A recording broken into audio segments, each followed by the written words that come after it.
жалпы 101.280 гектар жер тазаладық бұл жолы. Жалпы 4,5 тонна мусор шығардық, таштанған. Бұл муниципальный пляждардан пока. Бұл ушул учурда майдын 10-нан баштап жировка деп коет да, Сигавалгы тереңден Тайызга чыгып баягы балыр жейт. Бир 20 күн. Анан ошого байланыштуу браконьерлер жанданып алды да, жакын жерде. Себеби түнкүсүн чыга калганга. Мурункудай открытыйга бара албайт. Жакын жерден түнү менен ушундай аракеттер салгандарын чечип алат. Түнү мындай чыккан браконьерлер коркуп атат бизде. Чыгышпайт. Биз түн биякта болдук. Бирок түнкүсүн жакынкы жерлерге, заливтерге кирип салып жүрөт.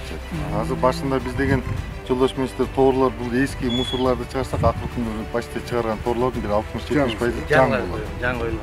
МВД мына тиги неме корабльде экологический экология неме департамент рыбное хозяйство. Биз күндүз иштеп мусор чыгалтып атабыз, жардам берсек, анан түнү дагы жээк менен дагы иш алып барып атабыз, браконьерлер топтоп.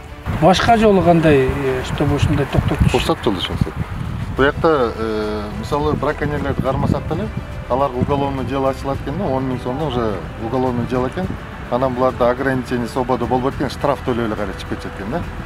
Анан ошондо бир уголовный кылып, бир экөөнү камап неметсе, баягы уже бөлөкчө мамиле кылат. Биздиңерби? Сунуш бердик өткөндө. Бердиңерби? Ким аны инициатор кылып атат? Экология. Качан бересиздер аны?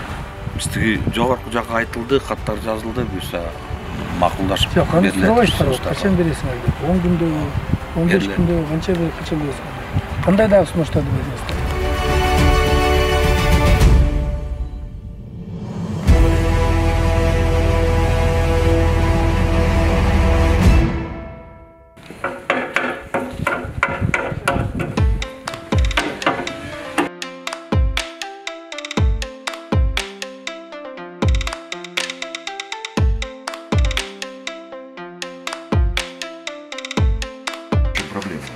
Был зимний, как подводный склад цептали был, когда тяпыз был, видите? Желательно масло. Вы просто розетку выводите, да, там, чтобы воткнуть... Сюда проводится проводка, которая 4,5 квадрата.